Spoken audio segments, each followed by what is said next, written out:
Mango Dolly आज समोर आलेली आहे आणि आपल्याबरोबर ती आहे. काय सांगशील मँगो डॉली, आज तू छान क्रेनवरून डायरेक्ट पोस्टर लॉन्च केलं आहेस, तुझं काय सांगशील? एक अविस्मरणीय अनुभव होता हा, जो आज आम्ही दोघांनीही मिळून घेतला, मी आणि अंकुशने.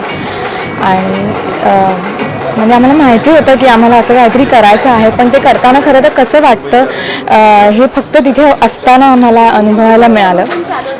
म्हणजे वी एंटर आणि ढोल ताशे होते, आम्हीसुद्धा ढोल वाजवला, मी आणि अंकुशने. आणि मग त्याच्यानंतर आम्ही क्रेनवरनं वरती गेलो आणि आमचंच पोस्टर गुरुचं अनवील केलं प्लाझाला.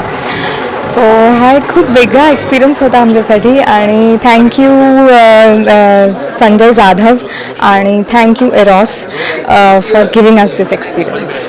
आणि आज या चित्रपटातलं फिल्मी हे गाणं तुझ्यावरती जे चित्रित झालेलं आहे ते लोकांसमोर आलेलं आहे, तर त्याविषयी काय सांगशील? फिल्मी हे गाणं खरंच खूप फिल्मी आहे, हे तुम्ही बघालच.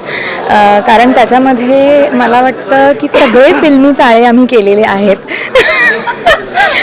जे उमेश जाधव आमचे कोरिओग्राफर आहेत, आय थिंक त्यांनी सिक्सर मारलेला आहे ह्या गाण्याच्या माध्यमातून. अँड त्या गाण्यामध्ये तुम्हाला सगळे दिसतात, राक्षस दिसतात, देव दिसतात, फेरीज दिसतात, मी मँगो डॉली आणि गुरु त्यांच्या समवेत रोमॅन्स करताना दिसतात. सो एक अत्यंत मेलोडियस गाणं, माझं सगळ्यात आवडतं गाणं आहे फिल्मी. क्षितिज पटवर्धननी अप्रतिम लिहिलेलं आहे. आणि पंकज मला वाटतं पुन्हा एकदा लोकांच्या मनातली टिकटिक वाजवणार आहे फिल्मीच्या माध्यमातून. मजा आली तुला म्हणजे अंकुश बरोबर काम करताना, म्हणजे काय वेगळा एक्सपिरियन्स होता तुझा?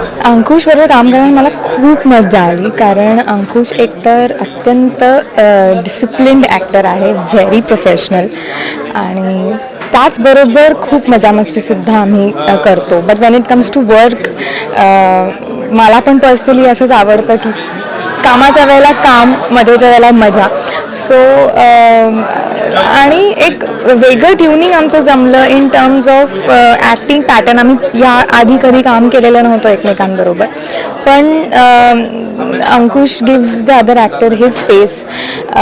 आणि बऱ्याच गोष्टी काय होतं की दोन कलाकारांमध्ये जर डिस्कस झालेल्या असतील, त्यांच्यामध्ये कुठल्या प्रकारचा तणाव असेल तर मग ते ऑन स्क्रीन दिसतं. सो ते नाही झालं पाहिजे ह्याची खबरदारी आम्ही दोघांनी बाळगली, किंबहुना सगळ्यात जास्त त्याने बाळगली असं नाही. मी सगळ्यांना हा प्रश्न विचारते की या फिल्मी हे इतकं रोमॅन्टिक सॉन्ग आहे, इतक्या वेगळ्या धाटणीचं आहे, तर त्याच्यावरती एक अनप्लग्ड गाणं तुझ्याकडून आणि अंकुश करून होईल का? अनप्लग्ड गाणं आय थिंक ही रिक्वेस्ट मी संजय सरांकडे टाकणार आहे की एक अनप्लग्ड गाना हो जाए फिल्मी के ऊपर. So let's see, hope for the best.